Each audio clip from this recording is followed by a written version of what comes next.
Yeah, Google Stadia. It's dead. Yeah, it's dead. It is shot in the ground. Congratulations, gamers, we did it.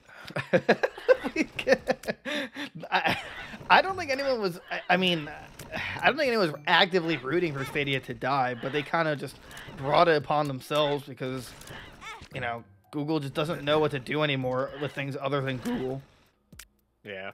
Like, it's really sad. I was also reading. I didn't put it up as an article, but some dude has like, I think it's like 6,000 hours in Red Dead Redemption and on Stadia, and he's like begging them for a way to transfer the save file. Good. I mean, you know, it's one person, but apparently, people are recommending use a thing called Google Takeout. I thought it was a food delivery service, but apparently, it's like a way to rip files from games or something. So right, that's like his only avenue. But apparently Ubisoft is at least like playing ball. They're like, yeah, we'll help work. We're gonna figure out a way to get your games onto Ubisoft, and like then you'll own it there, which is a really weird Ubisoft move because usually they suck with these kind of things. Yeah, yeah, they're on top of it. Bungie's like, Bungie, I mean, doesn't really have anything to worry about because Destiny's cross save anyway. But they're like trying to help out, I guess, with whatever. Right. Which I mean, I genuinely feel bad for these players. I mean, you know, they literally picked the one service to die. You know, it's like I mean, I was reading that people who actually used it enjoyed it a lot. For those who like didn't want to commit to a console, and like the streaming was like easily the best out of all of them, which right, it's Google, so like they had to have been. You know, they're multi-billionaire, but somehow they just completely dropped the ball. I'm not sure if it has the meme in here. So apparently there's this guy. Wait, is it Phil Harrison? It might be Phil Harrison. He's apparently worked on like the 3 biggest gaming failures. First he worked on the, it was like the PS3 to Xbox One to Stadia. Like, you're like, why do we keep hiring this person? I want get him out of there. You know, but also, okay, so here's a cool thing that Stadia is literally giving like full refunds to software and hardware. The only thing they haven't been giving refunds for is like their subscription service, because I guess, you know, they're like, it was Phil. You already paid for that, right? You already paid for that, but like, it's really surprising that they're actually giving like refunds to the hardware. Like, you don't have to return anything; you just get a money for it because you own it. And then it just sits there like a brick. It does nothing. Yeah, really. I mean, I guess you could use it for like Netflix and stuff still, but I don't think so. The store shut down already. As long as you have it installed, I assume. Already. Oh, right. Yeah. It's an over-glorified streaming stick. I mean, I guess that's an odd way to positively spin it. Right. But so my thought here is that they made so little money off of it that refunding is not going to hurt them. That's like, you know, it's like if they made like, you know, tens of millions on the hardware, they probably wouldn't want to give all that back. But if it's like, you know, I guess in Google's case, tens of thousands, if that, which is like, you know, a drop in the water for them. I mean, it does help, you know, it does help soothe the wound, I'd imagine. Right. So, needless to say, I was hoping we were going to do like a death review of it. Like, we just buy it now and then we just review it. Have a montage like they do for like the Emmys. Oh, right. Like, all right, roll the clip. It's just black and white. And yeah, it cuts the Thor offline. It's just because we can't. If we bought it right now, we literally couldn't do anything. You can't download anything anymore. They just immediately shut it off. Yeah, they just pulled the plug. They're like, "Yep, goodbye." And so, in a way, understand the decision. Even though they have billions of dollars to make it a better service, they completely screwed over game developers. Oh yeah. There was people making games for this system. Right, and they literally announced like, yeah, we weren't told about this at all, and we were supposed to have a game come out in November. Like, that's such a that's terrible. Like, That's insane. What I don't understand is why, like, couldn't they have just had them sign like an NDA for like if you're developing for Google Stadia, like I would have put it in there like, yeah, like anything we tell you that's like in part of like Stadia's like future plans, you can't discuss with like people. Right. But I said that isn't the case. You know, literally everyone found out, including game developers, and they're like hit the hardest because now, you know, because apparently it was like really easy to develop a game for Stadia, and now you know, and now it's like, well, now I gotta put it elsewhere, which, you know, you can't just, and it's hard to just like, especially if it was just gonna go to Google Stadia. Right. So. Right. Yeah, it looks like Dead Island 2, Skull and Bones, the new Destiny expansion, and then the new like Resident Evil Gold Edition were all slated to come out for it. Not Skull and Bones. Keep in mind, the Resident Evil game literally comes out in like 3 weeks. Like, jeez. Also, keep in mind that Skull and Bones got delayed for a 5th time, and they Dude, anybody excited for that game? Just lose all hope. Like, to get excited for anything else, like the new, like a new season in the world, like fall. You know, like get excited for that over Skull and Bones. That thing's gonna be a hard dumpster fire. Oh my gosh, yeah. I didn't look into it. How much is Google Stadia? How much? It was 100, I think, for it. Including the I remember I wanted to buy one just as like an archaic relic for the future. But I don't think you can anymore. I'm pretty sure they like turned off orders for it. Well, we could try Stadia Pro free for a month.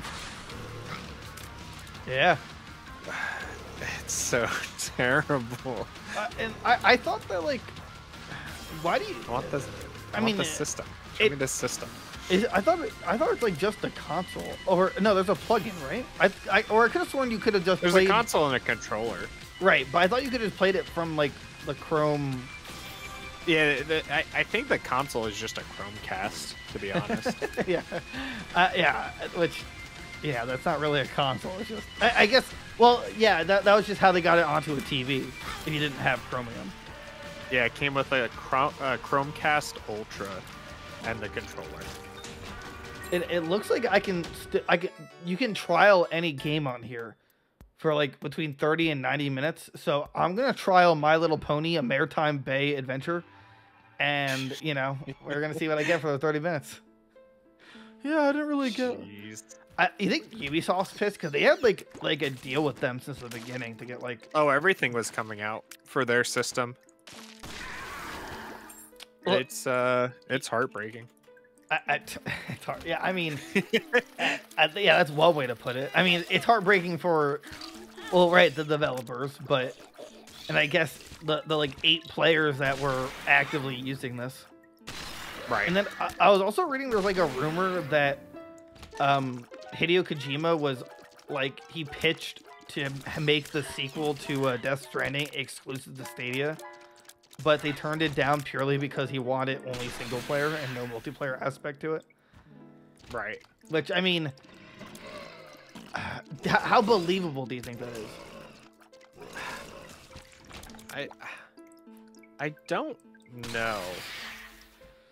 I think Hideo Kojima, I think, has tweeted out that he plays on it. Like on his Twitter, he's like taking pictures and like showing him playing on it. So I mean, if he really liked it, I guess so, but I don't see why he would want to do that other than like doing it for PlayStation or Xbox. Like, right, you're definitely gonna make more money that way. Right. I mean, unless Stadia had like a really good, you know, financial package or incentive to. Oh, I'm sure they do. It you know, it's still Google. You know, they still have unlimited money. Well, or we thought they're like super hard penny pinching as of recently, and they're like, it kind of makes sense now, right? Why they did that? Oh, yeah. Like a week ago or whatever, because they're probably like, well, we're gonna take a huge hit refunding everything from this. So, sorry guys, you gotta go. I think the CEO, you know, like that was like a week ago when they announced like when there was like a memo to all the employees and stuff, like, hey, we're like, you know, kind of cutting back, and the CEO is just like, wait, Stadia still exists? No, right. No, that's not. No, it doesn't. Oh, no. We're cutting back on that too. Pull the plug. Go ahead, hit the red button. Well, should we let people know? Yeah, we're letting everyone know. After we do it. After we do it. I can see that. Let's see here. Yeah, Bungie said, we learned about Stadia shutting down and have begun conversations about our next step for our players. We will announce and send out information regarding Destiny 2 Stadia accounts, once we have a plan of action. So I guess it's not just as simple, but, well, you know, like you said before, but they're definitely trying something. Hitman, or what is that? That's IO Interactive. They're also trying to get your save files, like, off of the game. Right. The thing is, like, I wonder if, like, are they going to be screwed and having to buy another copy, you know, or I guess a real copy. Right. Or are they going to, like, give them $60 or whatever to go buy it wherever they want? Right. I mean, like, it would be nice if IO Interactive did that, but it's also understandable if they didn't. Like, it's not their responsibility to. But at the same time, I mean, technically the player would be at a net loss, or I mean, not net loss. They'd equal out, because if Google Stadia is refunding everyone and you bought that game even at, well, let's just say full price, then you could just, like, if you still have the save file, you could just buy the game again with that refund, you know? Right. But, but you know, it probably isn't as cut and dry as that. So, yeah, but now I just refunds will all be in Google Play Store credit. Yeah, exactly. Hope you own an Android, idiot, because yeah, that's the worst thing too. Like, people with iPhones is like, what am I doing with this? What am I gonna do with it? You're gonna get a Pixel, you moron. Yeah. No. Although I've heard the Pixels were, well, I heard the recent Pixels weren't that great, but I've heard Pixels as a line are really good phones. Pixels are amazing, yeah. The problem is they just, like, haven't been, like, changing much about them, and they keep releasing new phones. Okay, so, like, I think, I mean, this is like more of our tech talk. I think to that point, get over it. I don't think every phone needs to be revolutionary. I just don't. Right. I think we're spoiled, and like, oh, the new phone has to have a crazy new gimmick. I'm like, no, it doesn't. It, like, I really like the new iPhone came out, and like the whole dynamic island, which is cool, but you know, it's like, I have the previous model. I don't need the upgrade. And and who's ever going to use that other than the select group that it's targeted towards? It's like at some point they're gonna just make a camera that can get every pixel of my skin, and that's great. But I'm not a camera, like, you know, a snob. I don't. If it works, it works. Sorry, I just use it for memes at this point, and like huge close-ups of my face where it looks disgusting, and I just send that to my significant other. You know, it's like a, you know, kind of a mouth breathing moment. Right. So, yeah, that's, I'm just saying, like, I really hate that whole, like, oh, there's something new revolutionary about the new phone. Like, okay, well, you know, I'm not expecting this to be like a spider or like, you know, like you know, like, I don't gonna grow legs or just be so. It's not gonna float in the sky and take selfies for me by itself. Wow, Derek, it's weird you brought that up, because Snap tried that with the drone, remember? And yeah, look how well that worked out. Honestly, like, the next big, well, for iPhones, it's USB-C, which they're going to be forced to do. But, like, I just want to get to a place where phones are, like, purely 100% waterproof. Like, I'm talking, like... They, like, self-seal if they, like, detect water or something. Like, doesn't the Apple Watches do that? Don't they, like, have a waterproof system where if it, like, detects water, it locks up, like, all the holes and stuff like that?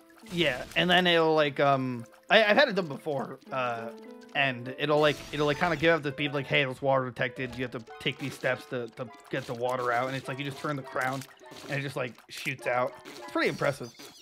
And then there's the Watch Ultra that, like, you can apparently dive with, which I would never trust. I would never wear a watch diving, you know, like, what if it falls off? What if for some reason it lets go? Like, you just, cool, now I'm in the bottom of the ocean, and there goes my watch. What were we talking about? Google Stadia, right? Yeah, something like that. Sorry, yeah. Well, it's all tech, you know. Google Pixel, it all relates. Right. It all comes full circle. Yeah, it all comes full circle. Yeah. So this just goes along the trend of Google just starting something and then a few years later just dropping it horrifically. Yeah, they did that with their new Chromebook, right? Coming out or something like that. Yeah, the Pixel Book. The Pixel Book. Oh, Pixel Book. That's right. That was like their new line for it. Right. They made a Pixel one, and like apparently it was a really good laptop. And then they were like, they were almost done with the second one. They were like, no, never mind. We need to cut costs. Right. And the only reason they're doing it is because they're not seeing as much growth as they expected. So they're still growing. Right. It's just not as ginormous as they want. Yeah, it's like which get over it. Right. You have like Google company net worth. Don't look at this ridiculous number. $1,420 billion. They couldn't even make up a number to like extend it past billion. And you're telling me with all that money they couldn't make Stadia a good system? Right. A good system. They were in it. They held their own for a good while. Like there was, I thought that thing would have died after like a year. True. And for them to get it going like for 4 years and actually get like good games on it, like they tried, I guess. Didn't after the first year they shut down, or it might have been like 6 months. They just shut down the first studio, or the only studio they had like dedicated for it. Right. They had the studio that was like making exclusives, and they made like Doodle Jump Pro or whatever, and that was kind of it. Oh, Stadia. And also, like, remember, you had to pay a subscription to use it, and then you still had to purchase games to stream, which was like the whole problem. It's like, okay, well. Right. It was a money pit. Yeah, like a huge money pit, because they just clearly did not understand. Or, I'm sorry, what is his name? Philip? He just doesn't understand video games, apparently. Yeah. I don't know what he did with the PS3. Like, that part kind of confuses me. But the Xbox One was a total flop. And this is a flop. So, yeah. Like I don't know what ideas he's putting out, or like, he's probably like the guy who you're at the table. He's just like, what if the console had to be online all the time? No, that's a bad idea. No, we're doing it. And Xbox One flopped. Okay. What about Stadia? What if you had to pay a subscription to use it and then pay for the games as well? Sir, no, that's we're doing it. Like. Yeah, okay. This guy just has a shtick about always being online and connected to the internet, I guess. It's like, no, we'll die if we're not connected, all right? He like goes home, he like, he punches in a keypad, and it just like, this wall opens up, and it's like his wife in like in a robot suit that's like connected to the wires. Hello, honey. It just only internet, like internet or die. It's kind of like a Mr. Freeze situation. Where she was like frozen because he couldn't get because of dying of some like rare disease. And I pictured that, but his wife is just like has to be connected to the internet or she dies. So I'm back. I'm gonna investigate. It's gonna be our first journalism piece. We're going to wherever he lives. So that's where we're going next. Ooh, he was also the executive director of Atari, which he oh my god. Oh god, no. This guy is nobody let them near this guy is gaming company. Literally a villain. He literally is a villain. Someone hires him to get inside these giant studios and companies to take him out from the inside. So in 2008, he was part of Atari. He made that thing self-destruct. In 2010, he had this other cloud gaming service called the Gaikai. I don't know what this is. I'm assuming it's dead, though. 2012, he joined Microsoft and made the Xbox One. And then in 2015, he left Microsoft. Jeez. Yeah. Yeah, this guy is just going around murdering things. Just murdering these companies with terrible ideas and just God. And then remember a few months ago, we talked about how like Stadia was like selling its like technologies. Remember that? That was probably the beginning of that should have been the first sign. I think we spoke about that. Right. I think that's the craziest part is that like it was like 2 months ago we covered that. Right. And they were like, no, we're not shutting down Stadia, guys. Don't worry. We're still good. And now here we are, and they're like, yeah, JK. It's gone. What their words were, yeah, it just didn't get the traction we were expecting it to. It's like, I wonder why. I still like that Philip guy just sits in his chair, like twirling his fake mustache. Yeah. Another successful launch. Dude, we should look into it. I'm sure he's working for the new Atari, the one that Oh, that thing's still alive. That thing outlived the Stadia, dude. What was that thing called? The Atari. He's probably also a part of the was it Soldier Boy? No, wait, maybe it was Soldier Boy. Yeah. Oh, the Ouya. Yeah. Oh God, the Ouya. Oh, I forgot about that, man. Yeah, he's definitely a sleeper agent for someone who hates video games. Like 100% confirmed. Yeah, he just wants to see the world burn, and that's it. And then, so apparently now, I mean, they're dispersing the employees to other parts of Google, and then also somehow going to make use of this technology. I don't know what they possibly could do in their other like services for it. You know, like how are you gonna make this? I don't know.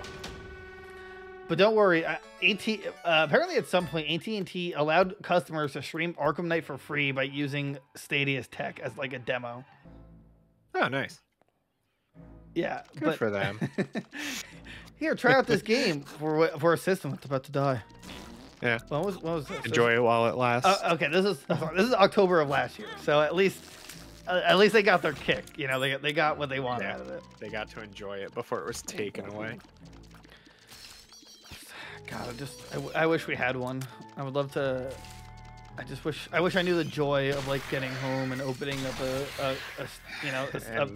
pressing a button and waiting for it to buffer for 40 minutes. Well, apparently theirs it didn't. That's what made it great, according to the users. Right. Apparently, but you know, no one will ever know. Well, I can't wait for the YouTube documentaries like weeks from now. Like, what happened? You know, it's like, you know, and like, where did it all go wrong? Yeah, where'd it all go wrong? And it's just a 2-second video. It just cuts to a picture of the Philip guy. Yeah. Where did it all go wrong? Bill Harrison, enemy to the gamer nation. Phil Harrison. But if you're a fan, we'd love to have you on the podcast and talk about your highlighting achievements. Phil, yeah. Well, in fact, we'll take anyone. Here's a dog. Bark. Bark. Thank you, dog. Thank you.